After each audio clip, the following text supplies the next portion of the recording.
Hi hello friends 2025 S25 ultra mobile అయితే చూడడానికి అయితే ఫస్ట్ లుక్ అయితే ఇలా ఉంది ఫ్రెండ్స్. ఒకసారి దీంట్లో ఎస్ పెన్ అయితే ఇవ్వడం అయితే జరుగుతుంది కదా, ఒకసారి చూడండి. ఎస్ పెన్లో అయితే ఎటువంటి అయితే చేంజెస్ అనేది లేదు. చూడడానికి అయితే ప్రీవియస్ దానిలోనే ఉంది. పైన అయితే మనకైతే ఒక స్విచ్ అయితే ఇవ్వడం అయితే జరిగింది. అది ఇలా అంటుంటే టిక్ టిక్ అంటుంటే చాలా మంచి ఫీల్ అయితే ఉంది.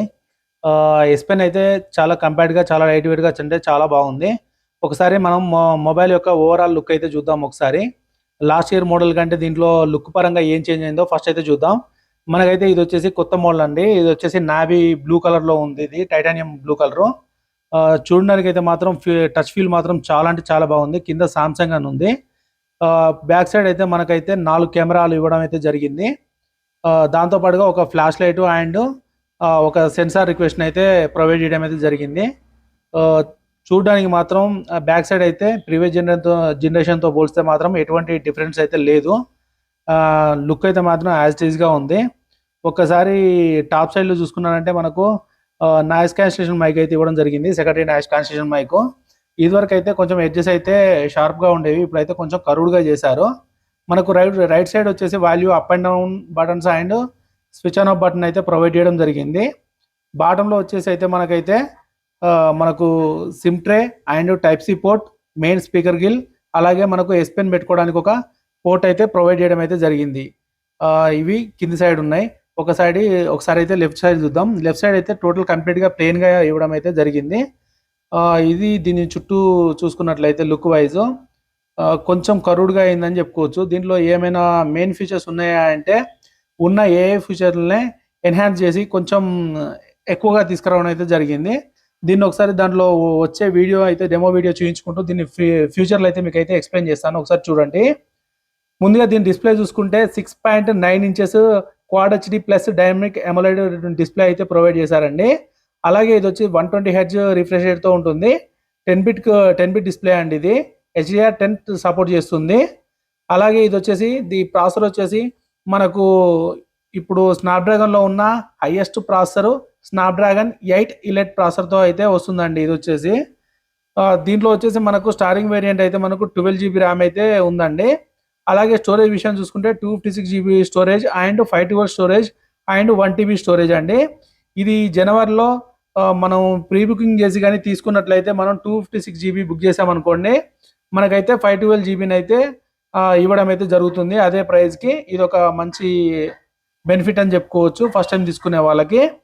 అలాగే కెమెరా చూసుకున్నట్లయితే మనకు వచ్చేసి back side 200 megapixel main camera అయితే ఉంటుందండి, విత్ ఓఐఎస్ స్టెబిలైజేషన్ కలిగి ఉంటుంది. రెండో కెమెరా వచ్చేసి 50 megapixel ultra wide angle camera అయితే ప్రొవైడ్ చేయడం అయితే జరిగిందండి. అలాగే మూడో కెమెరా చూసుకుంటే కూడా మనకు 50 మెగాపిక్సెల్ టెలిఫోటో లెన్స్ ఇవ్వడం అయితే జరిగింది. ఇది వచ్చేసి మనకు 5x ఆప్టికల్ జూమ్కి అయితే సపోర్ట్ చేస్తుంది. అంతేకాకుండా ఇది వచ్చేసి ఓఐఎస్ స్టెబిలైజేషన్ అయితే కలిగి ఉంటుందండి. నెక్స్ట్ కెమెరా వచ్చేసి 10 మెగాపిక్సెల్ అండి. ఇది టెలిఫోటో లెన్స్ అండి. 3x ఆప్టికల్ జూమ్కి అయితే సపోర్ట్ చేస్తుంది. ఇది కూడా ఓఐఎస్ స్టెబిలైజేషన్ అయితే కలిగి ఉంటుందండి. అలాగే మనం ఫ్రంట్ సెల్ఫీ కెమెరా చూసుకున్నట్లయితే యాజువల్గా మనకైతే 12 మెగాపిక్సెల్ సెల్ఫీ కెమెరాని అయితే ప్రొవైడ్ చేయడం అయితే జరిగింది. దీంట్లో వచ్చేసి మనకైతే బ్యాటరీలో అయితే ఇంప్రూవ్మెంట్ అయితే ఏం లేదండి. 5000 mAh బ్యాటరీని అయితే ప్రొవైడ్ చేయడం జరిగింది. అలాగే మనకు ఛార్జర్ విషయంలో కూడా అయితే ఏం ఇంప్రూవ్మెంట్ అయితే లేదు. 45 వాట్స్ ఛార్జర్ని అయితేనే వైడ్ ఛార్జర్ అయితే ప్రొవైడ్ చేయడం జరిగింది. అదే వైర్లెస్ అయితే మనకైతే 25 వాట్స్ వైర్లెస్ ఛార్జర్ని అయితే ప్రొవైడ్ చేయడం జరిగిందండి. దీంట్లో వచ్చేసి మనకు IP69 అయితే ప్రొవైడ్ అయితే చేయలేదండి. ఇప్పుడు చిన్న చిన్న కంపెనీలు కూడా IP69 అయితే ప్రొవైడ్ చేస్తున్నాయి. కానీ మన సామ్సంగ్ ఇంకా వచ్చేసి IP68 ప్రొవైడ్ చేస్తుంది. ఈ IP68 వచ్చేసి వాటర్ అండ్ డస్ట్ రెసిస్టెంట్గా అయితే మనకైతే ఉపయోగపడుతుంది. డిస్ప్లే విషయంలో చూసుకుంటే మనకైతే లాస్ట్ ఇయర్ మోడల్ చూసుకున్నట్లయితే 6.8 ఇంచెస్ ఉండేది. ఇప్పుడు వచ్చేసి మనకైతే 6.9 ఇంచెస్ చేశారనమాట డిస్ప్లే. అయినా కానీ ప్రీవియస్ మొబైల్ పక్కన పెట్టి చూసినట్లయితే ఈ మొబైల్ అయితే కాస్త చిన్నగా అనిపించింది నాకైతే. మీరు ఒకవేళ S25 లవర్స్ అయితే మాత్రం ఖచ్చితంగా కింద కామెంట్ సెక్షన్లో కామెంట్ అయితే చేయండి. ఈ 2025లో ది బెస్ట్ మొబైల్ ఏందన్నా ఉంది అంటే పెద్ద మోడల్లో ఖచ్చితంగా S25 సిరీస్ అని చెప్పుకోవచ్చు. దాదాపుగా S25కి ఒక పెద్ద ఫ్యాన్ క్రేజే ఉంటుందని చెప్పుకోవచ్చు. వీళ్ళైతే ఖచ్చితంగా iPhone 16 Pro Max లెవెల్లో యూజ్ చేసేవాళ్ళు అండ్ మన S25 అల్ట్రా రేంజ్లో యూజ్ చేసే వాళ్ళు వీళ్ళకు కొత్త మోడల్ లాంచ్ అయినప్పుడు అయితే వీళ్ళకు ఉండే హ్యాపీనెస్ అయితే ఖచ్చితంగానైతే ఎక్స్పెక్ట్ చేయలేము. దీంట్లో వచ్చిన కొత్త ఫీచర్స్ గురించి అయితే ఖచ్చితంగా అయితే వీళ్ళైతే ఖచ్చితంగా తెలుసుకుంటారు. కొనలేని వాళ్ళు కొందామని చెప్పేసి కూడా తెలుసుకుంటూ ఉంటారు. నేను కూడా అంతే అండి.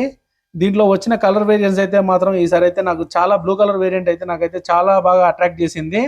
దాంతో పాటుగా వీళ్ళైతే కొన్ని స్పెషల్ కేసెస్ కూడా లాంచ్ చేశారు. అవి కూడా నాకైతే చాలా బాగా నచ్చాయి. చాలా ప్రీమియంగా కూడా ఉన్నాయి. అదేవిధంగా కాస్ట్ చూసుకుంటే కూడా చాలా హైగా ఉన్నాయండి. దీని డిస్ప్లే వచ్చేసి మనకు 6.9 ఇంచెస్ ఉన్నా కానీ మనకైతే చాలా చిన్నగా ఉన్నట్టే అనిపిస్తుంది హ్యాండ్లో పట్టుకుంటే. మీరు ఈ మొబైల్ కొనాలనుకుంటే ఫస్ట్ అయితే ఒకసారి అయితే మొబైల్ను మీరు S23 వాడే వాళ్ళు అయితే S24 అయితే ఒకసారి చూసిన తర్వాత కొనండి. ఖచ్చితంగా చెప్పాలంటే ఒక ప్రాసెసర్ అయితే మారింది. అదేవిధంగా మనకు ఒక 50 మెగాపిక్సెల్ టెలిఫోటో లెన్స్ అయితే యాడ్ చేశారు. AI ఫీచర్స్ అయితే ఎన్హాన్స్ చేశారు అని చెప్పుకోవచ్చు. S23 వాడే వాళ్ళైతే S24 వాడే వాళ్ళైతే S25కి అయితే అప్గ్రేడ్ అయితే కానవసరం లేదని అయితే నా ఉద్దేశం అండి. ఒకవేళ S23, S22 ఇలాంటి వాడే వాళ్ళైతే మాత్రం దీనికైతే ఖచ్చితంగా అప్గ్రేడ్ అవ్వచ్చు. ఒకవేళ మీకు కర్వ్డ్ డిస్ప్లే ఉన్న ఫోనే మీకు ఇష్టం అనుకుంటే మాత్రం దీంట్లో అయితే మీరు ఖచ్చితంగా ఫీల్ అవుతారు. దీంట్లో అయితే కర్వ్డ్ డిస్ప్లే కాదండి, ఇది ఫ్లాట్ ఎడ్జెస్తో వస్తుంది మనకు. ఈ ఫ్లాట్ ఎడ్జెస్తో ఎందుకు తీసుకొచ్చారంటే ఈ ఫ్లాట్ ఎడ్జెస్ ఉన్న ఫోన్ వల్ల మనకైతే డిస్ప్లేలో వీడియో చూసేటప్పుడు వ్యూవింగ్ యాంగిల్ కానీ మనకు చాలా బాగా అవపడుతుంది. అదేవిధంగా గేమ్స్ ఆడేటప్పుడు కూడా మనకైతే ఫ్లాట్ డిస్ప్లే ఉండడం వల్ల మనమైతే ఇన్ హ్యాండ్ ఫీల్ అయితే కరెక్ట్గా ఉంటుంది. అదేవిధంగా మనకైతే full screen edge to edge మంచిగా అవపడుతుంది. కాబట్టి దీన్ని అయితే ఈ విధంగా ఫ్లాట్గా తీసుకొచ్చామని చెప్పేసి అయితే సామ్సంగ్ వాళ్ళు అయితే చెప్పారండి వాళ్ళ ఈవెంట్లో. నాకైతే మాత్రం కర్వ్డ్ స్క్రీన్ కంటే ఫ్లాట్ స్క్రీన్ అయితే కొద్దిగా బాగా అనిపించింది గేమ్స్ ఆడుతున్నప్పుడు అయితే మాత్రం. కానీ పర్సనల్గా చెప్పాలంటే మాత్రం కర్వ్ డిస్ప్లే ఉన్న ఫోను మాత్రం కొంచెం దీనికంటే ఒక రేంజ్ హైగా ఉన్నట్టయితే అనిపించింది లుక్ పరంగా చూసుకుంటే. లుక్ పరంగానైతే S23 అయితే నాకైతే S22, S23 అయితే ఐఎమ్ వెరీ ఇంప్రెస్డ్ అండి.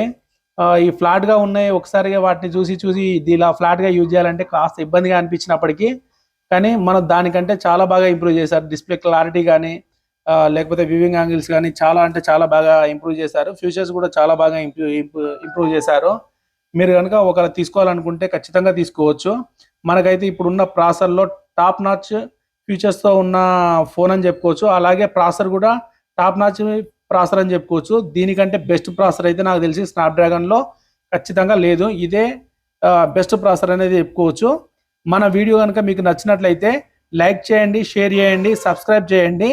మరిన్ని వీడియోల కోసం మన ఛానల్ని అయితే ఫాలో అవుతూ ఉండండి. మీరు ఇంకేమైనా వీడియో కావాలన్నా ఏ మొబైల్స్ గురించి అయినా ఎక్స్ప్లెయిన్ చేయాలంటే కింద కామెంట్ సెక్షన్లో కామెంట్ చేయండి. నేను ఖచ్చితంగా అయితే వీడియో చేస్తానండి. మీకు ఏ మొబైల్ గురించి తెలుసుకోవాలన్నా కంపల్సరీ కామెంట్ సెక్షన్లో కామెంట్ అయితే చేయండి.